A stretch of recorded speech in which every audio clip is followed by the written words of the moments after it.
Hey, VC Jeff here. Top of the morning to you. It is Thanksgiving Day. But I figured before all the festivities begin, we've got most everything under control. Things are cooking, things are done. Spent a lot of time over the last night and everything.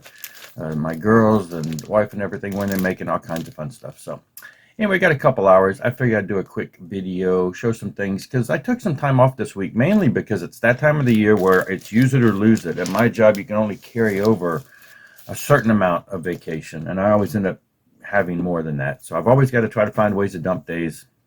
Dumped a couple days, took this week off.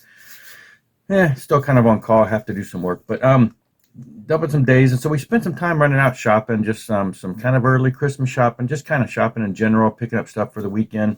And of course that meant, hey, drop me off at the record store, or hey, let's go by this record store. And so picked up a few things, some used products out there, out and about. Went to two different stores the other day on two different sides of town, and just had some time to flip and went through. So picked up a couple things that were kind of cool. Got this Legs Diamond album. Now, honestly, I've heard them mentioned a lot. I see the album, the most common album with the girl on the cover. I've seen this one shown before too. Honestly, I don't have a whole lot of history with the band. Don't know a whole lot about them. I just heard people mention them, and they seem to be, a band that would be something I would enjoy. And so I saw this, and I thought, yeah, let's grab it. This is their 1977 album, and like I said, I have seen it before, and I've seen it shown, and I know people talk it up. So I thought, yeah, let's check it out. So I went ahead and grabbed that one. It was in good condition, barely any wear, and the album itself was really nice looking. So I grabbed that one, and then I continued looking through the bin, and I saw this, one of the couple Milo albums. Milo If Ever, of course, Milo If Ever later on in the 80s became big in the Christian pop world, but in the 70s he was, he came from a gospel family, so his lyrics are always, rock and roll resurrections. His lyrics are always kind of teetering on the edge of spiritual topics, but he himself is a rock and roller, partying and everything back in the day. He's real popular because he was a major songwriter back in the day. He even, had wrote some music and some songs that I guess for Elvis, I hear things along that line. And so he was doing his own thing, and it's just solid classic rock, southern rockish kind of flair. And so, there was a couple of his albums I'm missing. This was one of them. And then the Weak at the Knees, I think, is the only other one I'm missing. Aside from his first album, which I guess was under a different name, but this is Milo If Ever, and then there's Milo the band. So I've got most all of them of these, what I call the classic years when he was just a rock and roller before he turned around and started doing faith-based albums. So I gave this a spin twice already, actually, and really enjoy it. I really love this classic rock feel, and hearing Milo do it. And, it was in great condition. It had no inner sleeve. That kind of concerned me. I'm thinking, oh, it's going to be all beat up, but I pulled it out, and I'm like, no, it's not. So I got it home and threw it in a nice polyline sleeve and cleaned it, gave it a scrubbing, and sounds really good. Really enjoying that. And then I was surprised, same store, so I went to a different section of the store, and they actually had gotten in a bunch. It seemed like somebody had sold them like about 5 or 6 Petra albums, all of which I had except for this one. Really, I think the only other Petra one that I'm missing on vinyl from the early years is their first one, the one that's just got Petra on it and written in sand. And one of the local stores in town, I saw it like a year or so ago, and I need to go back and look and see if they had it. I didn't buy it at the time because they wanted like $10 for it. And I thought, I don't want to pay $10 for that first folksy, Petra album. This is like the second folksy Petra album, from what I recall. I mean, I have this on CD and everything, but when I went back and listened to it the other day, I'm like, it's got a little bit more edge to it than I had than I could recall.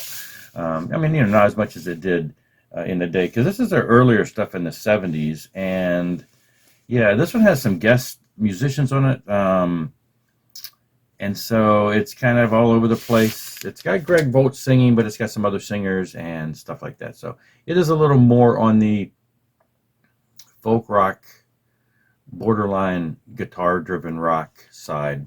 They of course went a lot more as time went on, but this was definitely cutting edge for the time. This would have been definitely the Christians probably were freaking out, because this is it's not a gospel album in their opinion. So Anyway, so then, so I got those at one store, but we had went to another store across town, and this is a store where albums are like everything there is like $5 or buy 3 for 12. So save $1 off of each album. So my goal always there is to buy at least 3. And this album has been there for a couple months, and I've seen people show it in the VC, and I've heard people talk about it. I've heard the good, I've heard the bad, and it was in such great condition. I just kept feeling bad that I'm leaving this like near mint vinyl album in the store. And so when I went back after a couple months and it was still there, I thought, okay. So I kept looking, trying to find 3 albums, couldn't really find anything. Yeah, maybe this one, maybe that one. And then I stumbled upon one that I made the purchase. Long story short, I made the purchase. This is a Hits album, and I forget who I recall showing this, and they made the comment about it, and they said about the video. And I encourage you, don't watch the video. Don't go back and look up their video. It will taint this album in your mind. You have to get past it. I swear, I watched the video and I thought, yeah, I could see that was sad.